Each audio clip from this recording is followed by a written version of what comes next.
Good afternoon, everyone. Thanks for joining us for our 2:30 streaming show. I'm Jamie French. And I'm Robinson Miles. Now, we start off today with an update on a sad story that we've been following all this week. Officials with the Vandenberg County Coroner's Office have shared the name of the third brother who was killed in that deadly house fire on Powell Avenue. They say 11-year-old Alistair Craig died Tuesday morning in Indianapolis. Now, as we told you, his brothers, 14-year-old Jay and 10-year-old Paxton, died on Sunday. And today we have also learned that the home did not have working smoke detectors.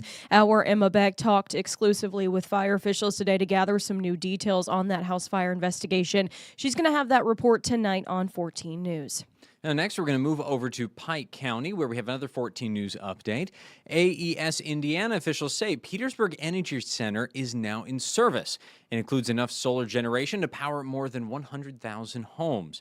Now, the project also includes battery storage to help manage peak energy demand. Yeah, officials say this facility's location qualifies as an energy community, increasing the tax credit from 26% to 40%, which encourages continued investments in Pike County. That's a story we have followed for years now, so it's finally in service. A big update there. Now, for our final story, a story I first heard about this morning when my wife woke me up to tell me about it.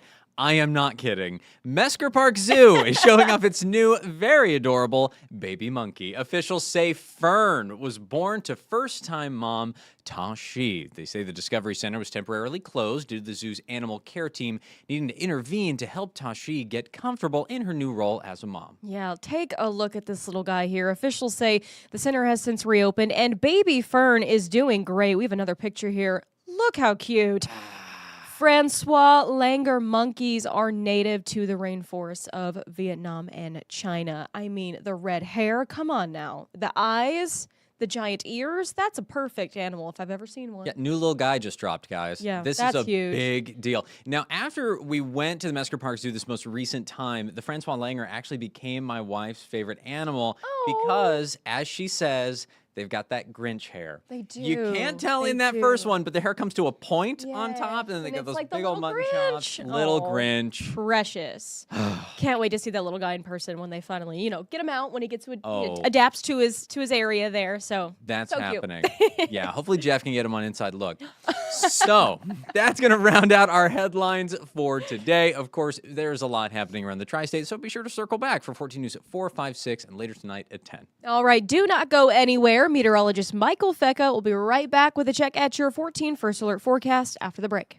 Stay informed on your local news and weather throughout the day by watching the 14 First Alert streaming shows. At 8:30 a.m., get your First Alert forecast to plan the day ahead and catch up on the news that happened overnight with the 14 News Sunrise team.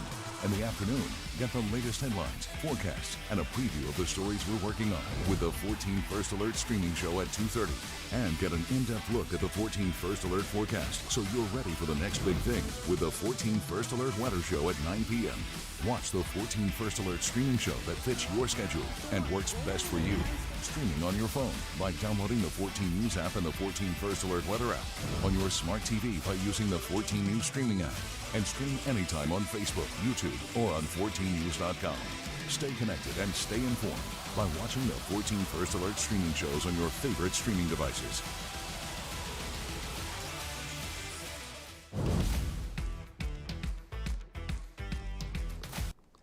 Good afternoon, it's meteorologist Michael Fecca. Welcome back to the weather portion of our afternoon stream show. We're going to get started here with a look at our headlines. Well, if you noticed, yesterday it was so warm and so sunny. Then we had a cold front move through yesterday evening. We caught a couple of those showers and downpours, and then that allowed those temperatures to cool way back down to actually around normal for this time of year. So it's still really nice out there, just not as warm and spring-like as it was yesterday. But we'll still take it, especially with that sunshine. It still feels quite nice. But we are tracking out some clouds here moving through for the rest of the work week, but will remain dry. We don't really see our next best chance for some rainfall, especially widespread rain, until we get into this weekend, which I'll have more details on in just a moment. But let's get started here with a look outside right now across the country. Looks like my graphics want to load there. We've got high pressure hanging out just all over the tri-state right now, which is why we've had such a beautiful day.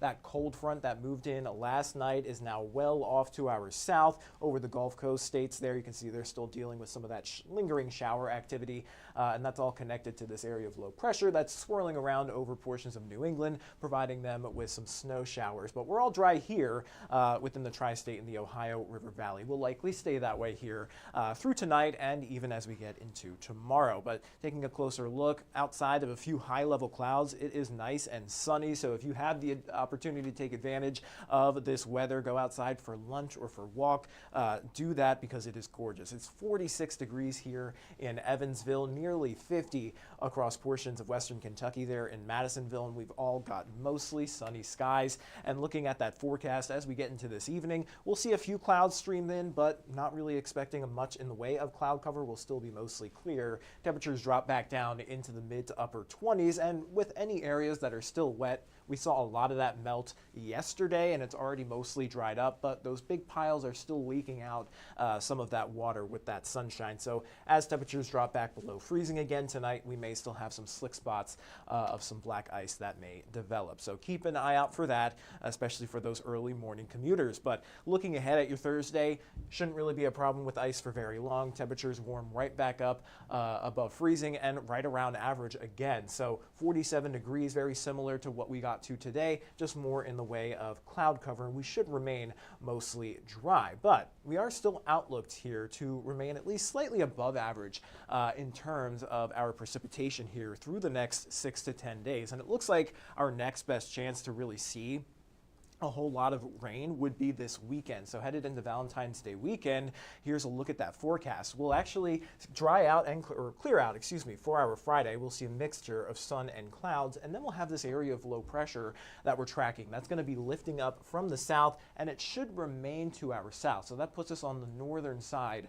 of that storm, but with temperatures in the 50s there, we're not concerned with any snowfall. We're looking at widespread rain. However, with us being on the northern side of that low, we aren't too concerned about a severe weather threat. So that's good. It looks like the rain we get this weekend will mostly just be a calm, nice rain that you can listen to patter on your window. It'll be mostly through Saturday afternoon and into Sunday morning. So the first half of Saturday will be dry, and then the second half of Sunday will be dry. So it shouldn't be too bad, but you are going to have to bring either a raincoat or a poncho or an umbrella if you have any Valentine's Day plans that are going to be outdoors. So let me show you what this looks like on our longer range European model here. High pressure will slide off to our east there by Friday evening. That'll help continue to warm our temperatures back up into the 50s ahead of this low pressure system. So then we'll have that warm front lift through by Saturday afternoon, and that's what's going to kind of open the gates for all of that rain to move in. So we'll be mostly moving through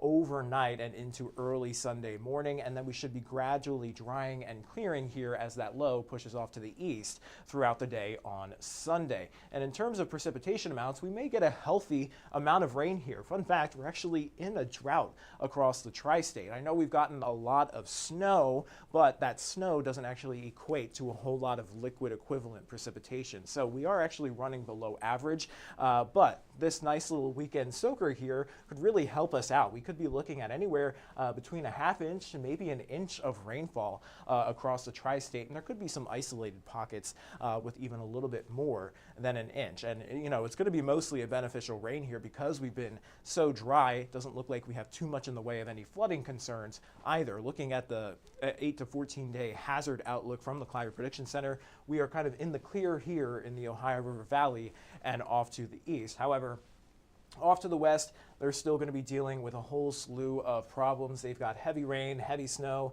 and a lot of wind that are going to develop here over the next couple of weeks as that storm track kind of slides in from the west coast and then shoots up through the plains, but kind of overriding us and kind of missing us in that sense. But with those low pressure systems tracking to our west, that opens up a lot of southerly wind, and that's why we see a whole lot of warmth here headed into the next 6 to 10 days. So looking at the middle and end of the month of February, it looks like it gets even warmer out there. So this warming trend continues, and we're kind of right in that bullseye of where they're expecting the greatest potential for above average temperatures. And looking at that temperature trend over the next couple of days, you'll see we'll go from around average today, tomorrow, to back up above average starting Friday. We'll be topping out in the low to mid 50s, especially through the weekend there with all that rain moving through. And then after that rain clears out, we shoot right back up to maybe into the 60s again by the middle of next week. So spring kind of lingering around a little bit more. Hopefully we can keep this trend going through the end of the winter. Maybe we'll have a nice warm end here rather than a cold and snowy one. But of course, we'll have to just watch and see. But I'm liking this trend here for the next 7 days, and hopefully you guys too. But there's a look at the next 7 days here. We've got Valentine's Day on Saturday. Again, we're looking at rain moving through during the afternoon into the overnight hours and then kind of clearing out through Sunday afternoon. So the first half of the day on Saturday should be dry, and the second half of the day on Sunday should be dry there if you're going to make any plans to do anything outside. And then looking ahead to next week, temperatures continue to warm up there all the way up into the 50s through Tuesday and into Wednesday. And in the meantime, we should remain dry here through the next couple of days. A few clouds stream in for tomorrow, but then we clear back out as we head towards the end of the work week. But that's all I've got here for 14 News at 2 o'clock, 2:30. I'll hop off and send you guys over to 14 News at 4, 5, and 6 for all the latest news and weather headlines on air. And then we'll be right back here at 9 o'clock tonight for our weather streaming only show, and then back on air at 10 o'clock again. So until then, everybody, stay safe and have a great rest of your day.